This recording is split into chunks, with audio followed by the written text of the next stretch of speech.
Waalaikumsalam warahmatullahi wabarakatuh. Perkenalkan, kami dari kelompok 3 akan menjelaskan mengenai masalah ekonomi yang ada di Indonesia beserta dengan solusinya. Tetapi sebelumnya, perkenalkan, nama saya Renata Santosa, absen 28. saya Nurul absen 26, saya Putri Nasiriani absen 20, saya Rizky Aulia absen 29, saya Rizky Ramadhani absen 30, saya Muhammad Syurga absen 21, saya Suci Bilaya absen 13, saya Suci Eka Ramadhani absen 33, saya Syifa Jalan SPK absen 34, saya Ramadhani absen 36. Oke, langsung saja kita bahas masalah ekonomi beserta dengan solusinya.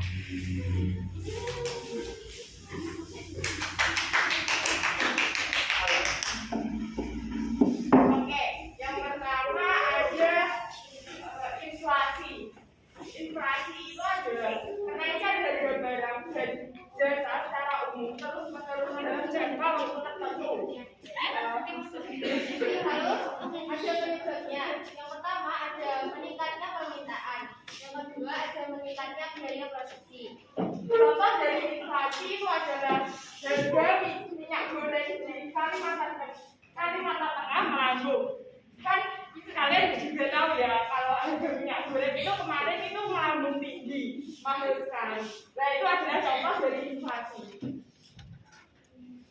Lalu solusinya adalah yang pertama ada menghemat pengeluaran pemerintah. Yang kedua ada menambah hasil produksi. Yang ketiga ada menaikkan tarif pajak. Yang keempat mempermudah masuknya barang impor. Yang kelima menstabilkan pendapatan masyarakat. Dan yang terakhir ada pengawasan distribusi barang. Selanjutnya akan dijelaskan oleh teman kami.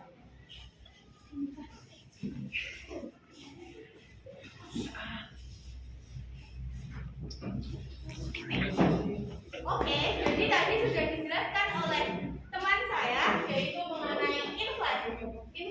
Dan saya bersama dengan rekan saya akan menjelaskan mengenai deflasi.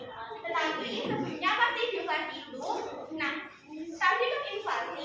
Deflasi itu hanya kebalikan dari inflasi. Kalau inflasi itu naik, sedangkan deflasi itu adalah turun. Jadi deflasi secara pengertian adalah penurunan harga barang secara terus-menerus. Kemudian, bagaimana sih akibatnya jika harga barang itu turun secara terus-menerus? Akibatnya adalah nilai rupiah, nilai uang akan semakin naik. Artinya bagaimana? Jadi artinya itu begini. Jumlah uang yang tersedia itu hanya sedikit, tetapi jumlah barang dan jasanya itu semakin banyak di sekitar kita. Nah, itu yang dimaksud dengan deflasi. Untuk memudahkan kita, langsung saja kita pada contoh deflasi. Deflasi pada September tahun 2019 lalu, Badan Pusat Statistik mencatat Indonesia mengalami deflasi mencapai angka 0,27%. Kondisi ini terjadi akibat sebagian besar harga komoditas makanan dan bumbu dapur menurun. Tercatat ada sejumlah 82 kota di Indonesia yang terkena dampak penurunan harga tersebut. Demikian dikutip dari laman OCBCNISP. Dan ini ada penyebabnya. 1. Banyaknya hasil produk serupa. 2. Permintaan hasil produksi menurun. 3. Jumlah uang yang beredar menurun. 4. Persediaan barang yang ditawarkan mengalami peningkatan. Nah, tadi kan udah dijelaskan oleh teman saya mengenai contoh deflasi, yaitu tentang harga komoditas makanan dan bumbu itu semakin menurun. Kemudian, bagaimana sih cara mengatasinya? Cara mengatasinya di sini kami ada 3. Yang pertama yaitu menerapkan kebijakan moneter. Bagaimana kebijakan moneter itu?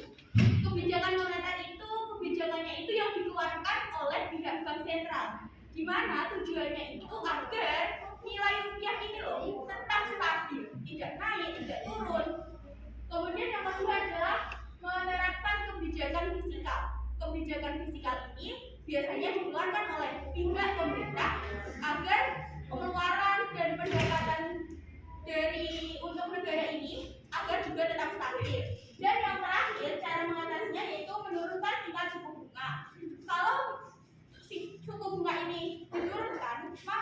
masyarakat sendiri itu akan lebih berpikir bahwa mereka akan menabung sendiri, menyimpan uangnya sendiri jika dibandingkan dengan menabungnya di bank. Nah, itu tadi adalah mengenai deflasi dan selanjutnya akan dilanjutkan oleh teman saya.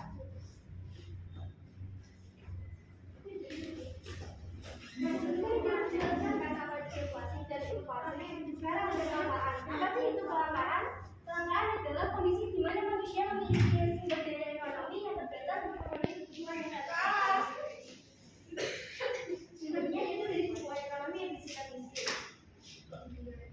Oke, kelangkaan. Kalau kelangkaan itu ada kelangkaan pertalite. Di sini ceritanya tuh sopir angkutan umum di Cianjur yang mengeluh karena kelangkaan pertalite. Kelangkaan pertalite bisa disebabkan karena satu, kenaikan harga BBM pertama itu naik. Itu kan karena harga pertamanya itu naik, jadi masyarakat tuh beralih ke pertalite sehingga menyebabkan jumlah pertalite itu terbatas. Terus yang kedua ada kuota dari pemerintah itu terbatas. Yang ketiga ada pengiriman ke setiap SPB itu mengalami kendala, misalnya kendala pemacetan yang disebabkan oleh arus lalu lintas. Yang ada solusi juga untuk mengurangi kelangkaan BBM, yaitu yang satu mengurangi penggunaan kendaraan bermotor. Seperti ketika kita mau bepergian yang dekat saja itu tidak perlu menggunakan motor, bisa naik sepeda ataupun jalan kaki. Yang kedua, menggunakan kendaraan umum seperti bis, angkutan, dan lain sebagainya. Dan yang ketiga adalah sumber daya alternatif untuk mengurangi ketergantungan konsumsi BBM seperti etanol, hidrogen, dan sintetik gasolin. Dan yang keempat, menyediakan kuota lebih banyak daripada yang sebelum-sebelumnya. Dan juga yang terakhir yaitu mengimpor BBM dari berbagai negara yang tidak mempunyai konflik. Sekian yang dapat kami berikan mengenai kelangkaan pertalite. Selanjutnya akan oleh beberapa oleh teman-teman. Kami akan menjelaskan tentang pengangguran. Pengertiannya adalah pengangguran merupakan istilah yang diberikan kepada orang yang tidak bekerja sama sekali atau orang yang sedang mencari pekerjaan. Pengangguran juga dapat diartikan sebagai sebuah situasi ketika seseorang tidak memiliki pekerjaan.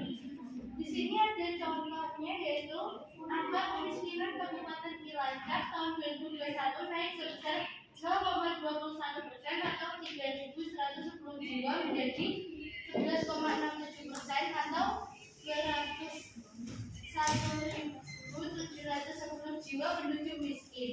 Sementara tingkat pengangguran terbuka atau TPT tahun 2021 meningkat dari 9,1% menjadi 9,97%.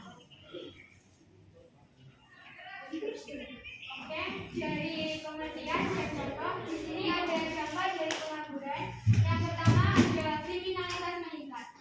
Seseorang jika tidak memiliki pekerjaan dan kebutuhan hidupnya makin banyak, maka ia akan stres dan bisa saja muncul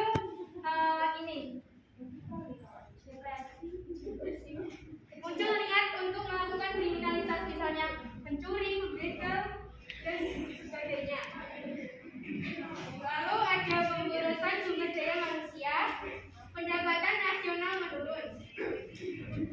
Lalu ada solusi untuk mengatasi pengangguran. Yang pertama, mendirikan pusat-pusat latihan kerja. Ini bisa dilakukan dengan membuka industri-industri baru agar orang-orang yang terkena pengangguran ini memiliki pekerjaan. Lalu meningkatkan mutu pendidikan. Contohnya, apabila suatu perusahaan ini membutuhkan tenaga kerja dan ada dua orang pelamar, yang satu itu lulusan SMP, yang satu lulusan sarjana, pasti yang dipentingkan atau yang akan diterima kemungkinan besar yang sarjana. Oleh karena itu kita harus menempuh pendidikan setinggi-tingginya. Lalu meningkatkan keterampilan tenaga kerja dengan pelatihan khusus sesuai bakat dan potensi yang dimiliki. Sekian penjelasan dari masalah ekonomi pengangguran akan dibantu oleh teman kita.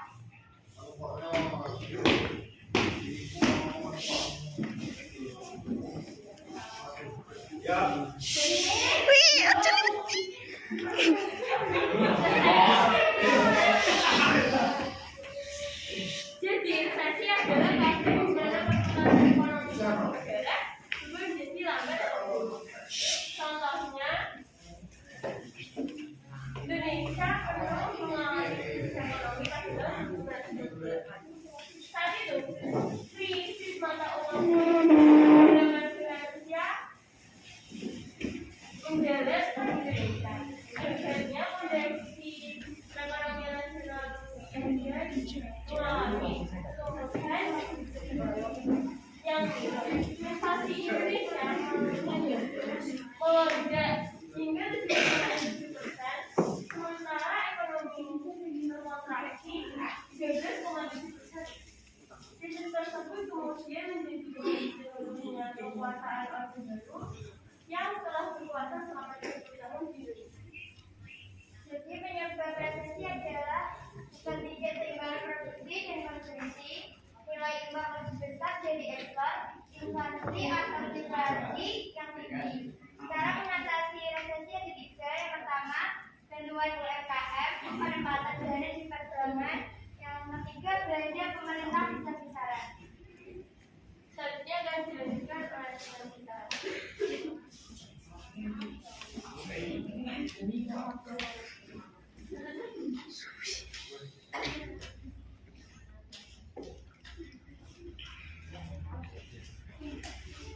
Selanjutnya dari defisit, pengertiannya adalah kondisi keuangan di mana ketika belanja melebihi pendapatan impor melalui ekspor ataupun tujuan melebihi aset.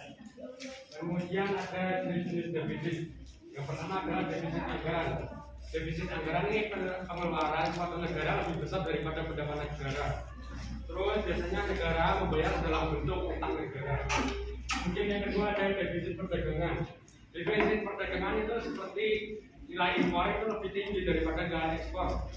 Atau negara lebih banyak mengimpor barang daripada mengekspor barang ke luar negeri, sehingga akan terjadi utang ke negara lain. Kemudian ada penyebab. Yang pertama adalah keinginan mempercepat pertumbuhan ekonomi. Seperti negara berkembang ingin selalu menjadi negara yang maju, dia memaksa keadaan yang tidak seharusnya. Kemudian ada daya beli masyarakat yang rendah, seperti sembako gitu ya kan. Terus pemerintah terpaksa mengeluarkan subsidi. Lama-kelamaan subsidi itu akan habis dan akan menjadi defisit suatu negara. Terus kemudian tidak sesuai rencana. Tidak sesuai rencana itu ada banyak juga. Terus kemudian ada terjadi inflasi seperti yang dijelaskan tadi. Terus kemudian ada solusi. Kemudian solusi yaitu yang pertama meminjam dana dari dalam negeri.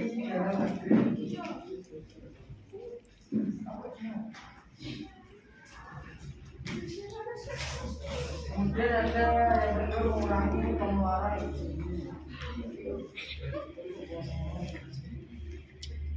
Yang ketiga itu mengevaluasi pengeluaran berdasarkan prioritas. Yang keempat yaitu mengurangi biaya untuk program yang tidak eks.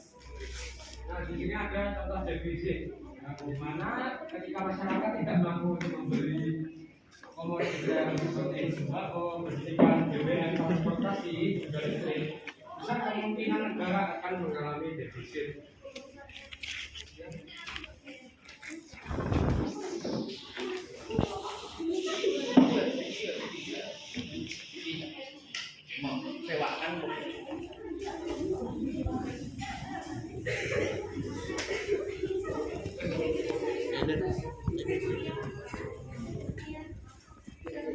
Jadi teman-teman, itu tadi adalah presentasi dari kelompok kami mengenai masalah ekonomi.